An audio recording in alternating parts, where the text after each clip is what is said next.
ఆంధ్రప్రదేశ్లో ఎన్నికల కోలాహలం కనిపిస్తోంది. గెలుపుపై కూటమి ధీమాగా ఉంది. నామినేషన్ల గడువు కూడా ముగియనుంది. ప్రధాన పార్టీల నేతలు ప్రచారంతో హోరెత్తిస్తూ ఉన్నారు. పిఠాపురం ఎమ్మెల్యే అభ్యర్థిగా జనసేనాని పవన్ కళ్యాణ్ నామినేషన్ వేశారు.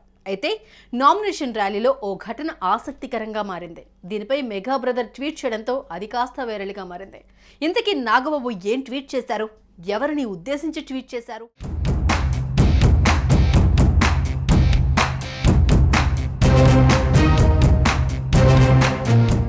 ఏపీలో ఎన్నికల సమయం దగ్గర పడుతున్న కొద్దీ రాజకీయాలు మరింత రసవత్తరంగా మారుతున్నాయి. ముఖ్యంగా పిఠాపురం నియోజకవర్గంపైనే అందరి దృష్టి నెలకొంది. ఇక్కడి నుంచి జనసేనాని పవన్ కళ్యాణ్ పోటీ చేస్తూ ఉండడంతో ఈ నియోజకవర్గం హాట్ టాపిక్గా మారింది. భారీ జన సందోహం నడుమ కాకినాడ జిల్లా పిఠాపురం నియోజకవర్గ అసెంబ్లీ అభ్యర్థిగా పవన్ కళ్యాణ్ ర్యాలీగా వెళ్లి నామినేషన్ దాఖలు చేశారు. ఈ నామినేషన్ ర్యాలీ జనసంద్రంగా మారింది. అభిమానులు, ప్రజల ఉత్సాహంతో ఉప్పాడ సముద్రమే పొంగిందా అన్నట్లు కనిపించింది. పవన్ ర్యాలీ 14 కిలోమీటర్ల మేర 4 గంటల పాటు కోలాహలంగా సాగింది.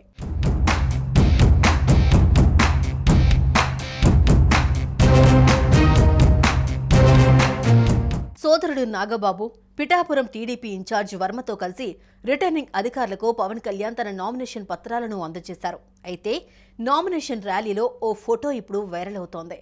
ఈ ఫోటోలో నాగబాబు భుజంపై పవన్ చేతులు వేసి ఏదో చెబుతున్నట్లుగా ఉంది. ఈ క్రమంలోనే పవన్ కళ్యాణ్పై జనసేన నేత నాగబాబు ఆసక్తికర ట్వీట్ చేశారు. నీ ఉద్దేశం ఏదైనా, నీ ఆదేశం ఏదైనా ప్రశ్నించకుండా పాటించే లక్షల మంది జన సైనికుల్లో నేను ఒకటిని. ఎందుకంటే నీ నిర్ణయం నా భుజం మీద నీ చేయి లాంటిదే.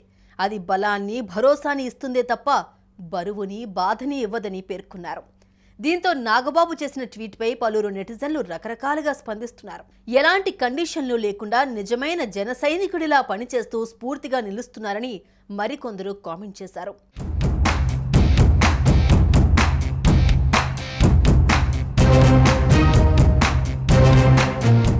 మరోవైపు తమ్ముడి గెలుపు కోసం అన్న నాగబాబు పిఠాపురంలో విస్తృతంగా పర్యటిస్తూ ఉన్నారు. రోడ్ షోలు, ర్యాలీలతో ప్రజల్లోకి వెళ్తున్నారు.